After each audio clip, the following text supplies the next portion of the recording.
President, how many times have you ever spoken to your son about his overseas business dealings? I've never spoken to my son about his overseas business dealings. I have never discussed with my son or my brother or anyone else anything having to do with their businesses, period. Do you stand by your statement that you did not discuss any of your son's overseas business dealings with him? Yes, I stand by that statement. And that is the Hot Topic Buzz. That was President Biden denying any discussions about his son's business dealings while he was vice president, despite the evidence of influence peddling on the laptop. Meanwhile, we are learning that Hunter Biden's business partners and assistants visited the White House more than 80 times when Biden was vice president. This, as a former Obama administrative stenographer said, he tipped off the FBI about collusion between President Biden and his son, but he was ignored. He wants to testify in federal court. James, it's all coming out right there in plain sight, isn't it?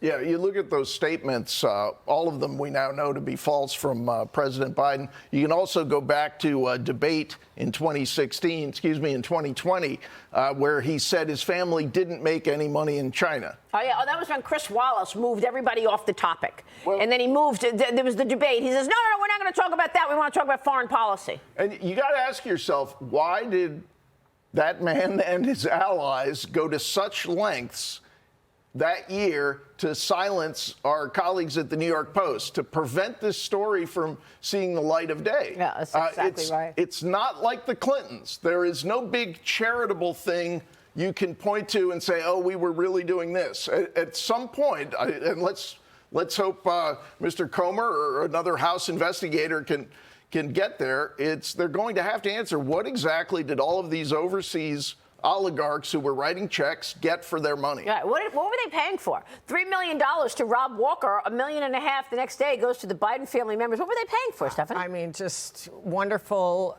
family ties. Yeah, right. 80 times at the White House. Well, that's the thing. I mean, was he looking for inspiration for artwork ideas? Yeah. You know, what was he there for 80 times doing and who's at the buying White the House? artwork? That's the next question, is where is the investigation into that, and who's buying that artwork and why?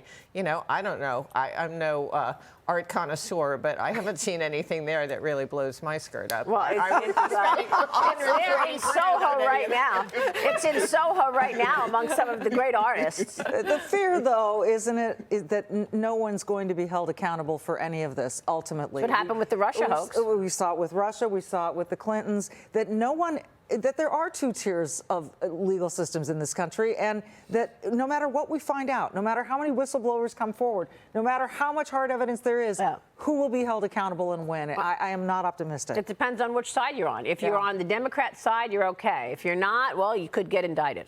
Good point.